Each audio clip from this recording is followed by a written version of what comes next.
Hi, welcome to UBC's Next Big Thing. I'm Rosemary Jean Thompson. Today's guest is Dr. Janmaat, and he is the Associate Professor of Economics here at UBC. Welcome. Thank you. I want to talk about this $2.5 million endowment that we recently received and that you are responsible for here at the university. Tell us a little bit about that. Okay. Well, this endowment is part of a provincial program to encourage research throughout British Columbia, and particularly research that has an applied angle. So the program was initiated by the province, I think 5 or 6 years ago, and they created a number of these research chairs that different institutions were given the opportunity to receive. And it was a partnership arrangement so that the institution, the university or the college would get $1.25 million from the provincial government, and they would provide $1.25 million as well. Now, is this, I'm going to just ask this, but when we say research, is it specific research around certain topics, or is it just research in general?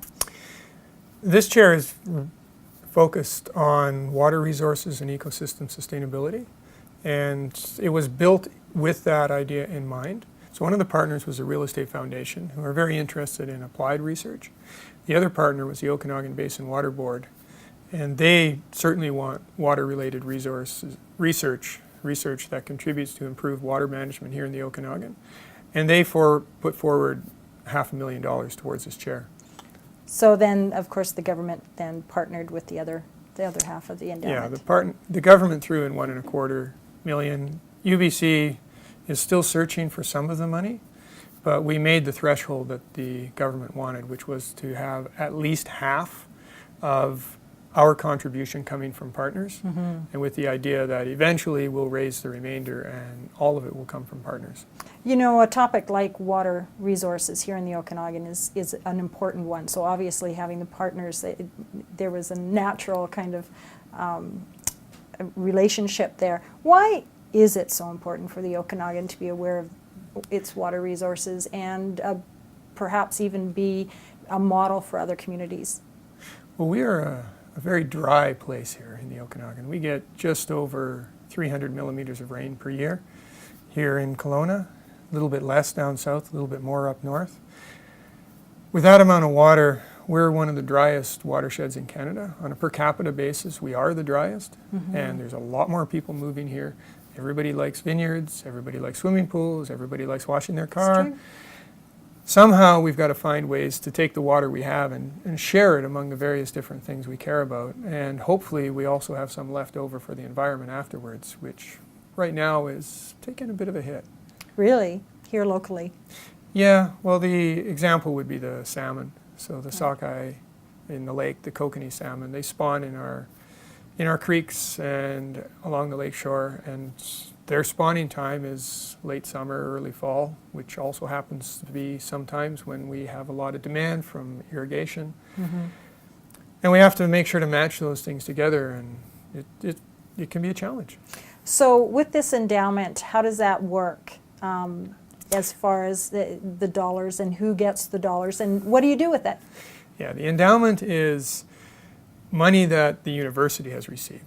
So as much as I would like to have received $2.5 million, no, the university has $2.5 million, and out of that money, they're using basically the interest on it to pay a share of my salary. I get a little bit of research money to go with it, but most of what I have to do from here on forward to actually do the research is build partnerships. So I have to find people in the community who are interested, who have problems that they'd like some answers for, who have some resources to contribute, or at least to partner with me in finding resources outside of the university. So the job has just begun.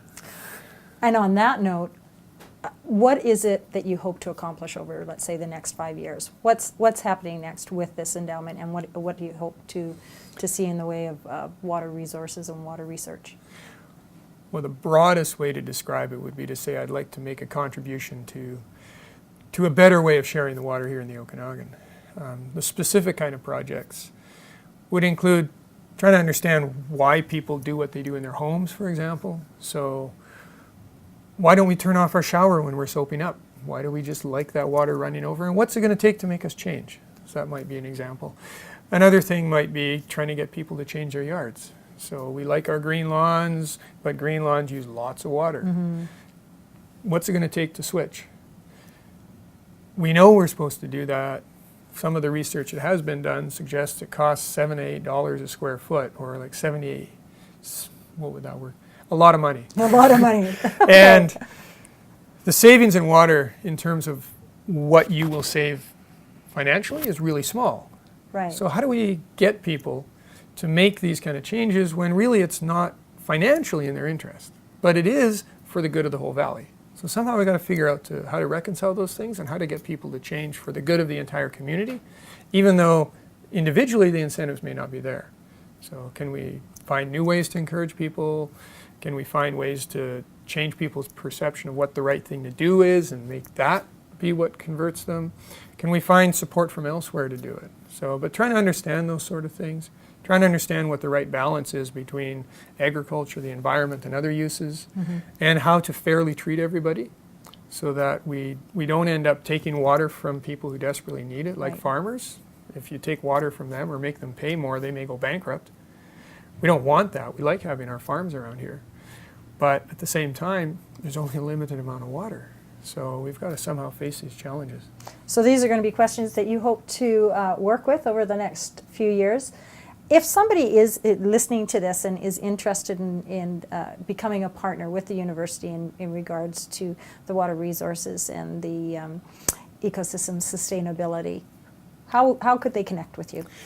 Well, they can certainly look up on the university website through the IK Barber School of Arts and Sciences. On the home page for the Barber School, there is a link to research chairs and including the leaf chair. Okay. And so they can find me directly that way. Or of course you can search for my name and hopefully somewhere there will be a little banner here that says that. There is going to be a banner. Isn't that awesome? Yes. Well, John, hopefully we'll have you back again and you can tell us how we're doing as a community in regards to water resources and our attitudes towards water usage. Well, I hope I do have that opportunity and I'll be glad to share whatever I'm working on. Great. Excellent. Thanks for coming today, John. And thanks for the opportunity. And that wraps it up for this edition. Until next time, I'm Rosemary Jean Thompson.